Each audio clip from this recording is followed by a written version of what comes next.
Litre పాలండి విరిగిపోయినాయి. ఇప్పుడు దీంతో ఒక స్వీట్ అయితే చేసుకుందాము. అయితే ఇలా గిన్నె పెట్టుకుని వడపోసుకుందాము ఈ పాలన్నిటిని.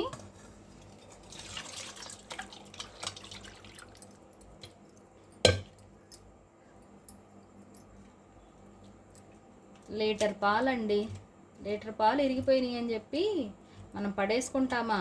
ఏదో ఒక రెసిపీ చేసేసుకుందాంగా. ఇలా వడవేసుకుని ఇలా ప్లేట్ పెట్టేసుకుని గట్టిగా ప్రెస్ చేసుకుందామండి. వాటర్ అంతా పోతాయి కిందకి.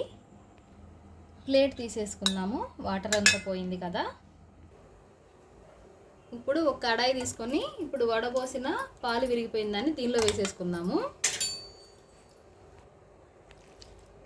ఇలా ఒకసారి కలుపుకుందామండి.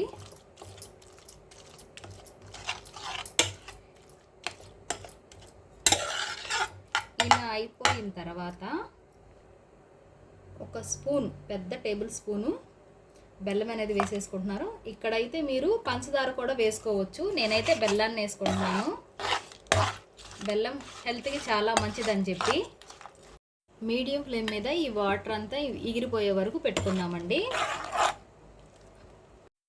5 నిమిషాల్లో విరిగిపోయిన పాలతో కలాకండ్ రెడీ అయిపోయింది. నా వీడియో నచ్చితే చిన్న లైక్ ఇచ్చుకొని కామెంట్ చేయండి.